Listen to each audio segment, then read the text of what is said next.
They lasted all of 10 minutes. The cake hadn't even been sliced. My little girl's hands were still clutching the ribbons on her birthday dress, her eyes glowing with the kind of joy only a 7-year-old knows. Then my mother stood up. "We've got better things to do," she said, flat as stone. My sister smirked, grabbed her kids, and followed. One by one, chairs scraped across the floor, shoes shuffled to the door, and suddenly the room was silent. Silent except for my daughter, frozen in her chair, staring at the doorway they'd just walked through. I didn't run after them, I didn't beg, I just knelt beside her and whispered, "Don't worry, sweetheart, they won't hurt you again." But inside me, something sharp locked into place. This wasn't new, they had always dismissed me. My successes were accidents, my failures were my fault, and my daughter was nothing more than a duty to them. Still, I invited them. Still, I believed family meant something. Still, I hoped. But when they walked out of her birthday party, when they made her believe she wasn't worth their time, that hope died. What replaced it was colder, harder. That night, I didn't sleep. I sat at the kitchen table while my daughter dreamed in the next room, the half-eaten cake sagging in the dark. I replayed every insult, every smug look, every time they made me feel small. And I made a plan, not for me, but for her. They would never humiliate her again.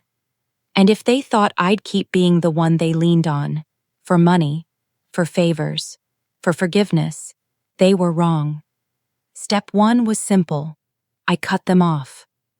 For years I'd been paying my mother's utility bills. Gone.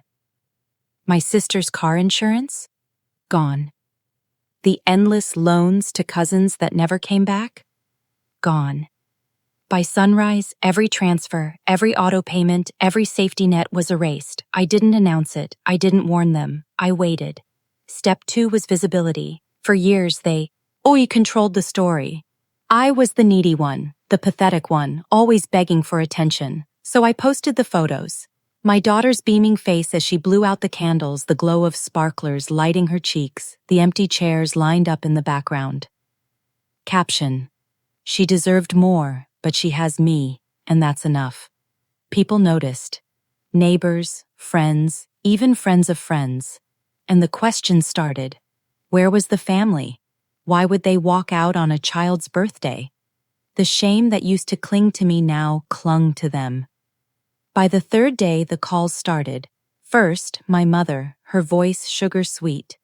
"Darling, I think the bill must not have gone through." I let it ring. Then my sister, sharper. "Hey, the insurance is due. You said you'd—" Silence.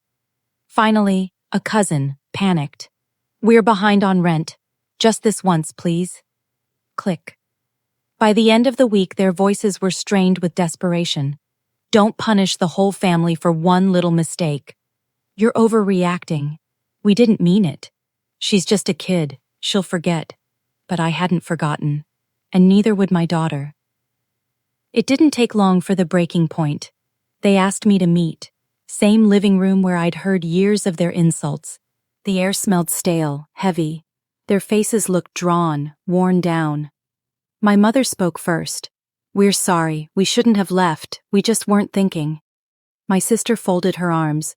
"You're blowing this way out of proportion. Families fight." I looked at them, calm, cold. "You didn't fight," I said. "You humiliated a child." They shifted in their seats, uneasy. I set my phone on the table, opened the photos, and scrolled slowly through the birthday pictures.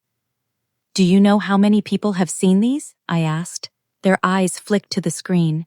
My sister's face went pale. "Your neighbors, your coworkers, strangers, people who don't even know us, are asking why you'd walk out on a little girl. Do you know what they see now? Not me as a failure, you as the monsters." My mother's voice cracked. "Please stop." I leaned in, my voice steady. "No, I already stopped. I stopped paying your bills. I stopped carrying your weight. And I stopped believing your love was worth buying." The silence that followed was thick, suffocating. They knew. They knew I wasn't coming back. Their safety net was gone. Their reputation, the thing they prized more than family, was unraveling in front of them. I slid the phone back into my pocket and stood. "You walked out on her birthday. I'm walking out of your lives. And I did. The next morning, my phone wouldn't stop buzzing. Calls, messages, promises, panic. I turned it face down, poured my daughter a bowl of cereal, and sat across from her. She was humming, kicking her legs under the table. She looked up at me. Are they coming back? I smiled. No, sweetheart, they're not. Her shoulders eased, she picked up her spoon, and for the first time in years, so did I. They thought I needed them. But the truth was simple. Without me, they fell apart. Without them, we finally soared. They walked out of her birthday. I walked out of their lives.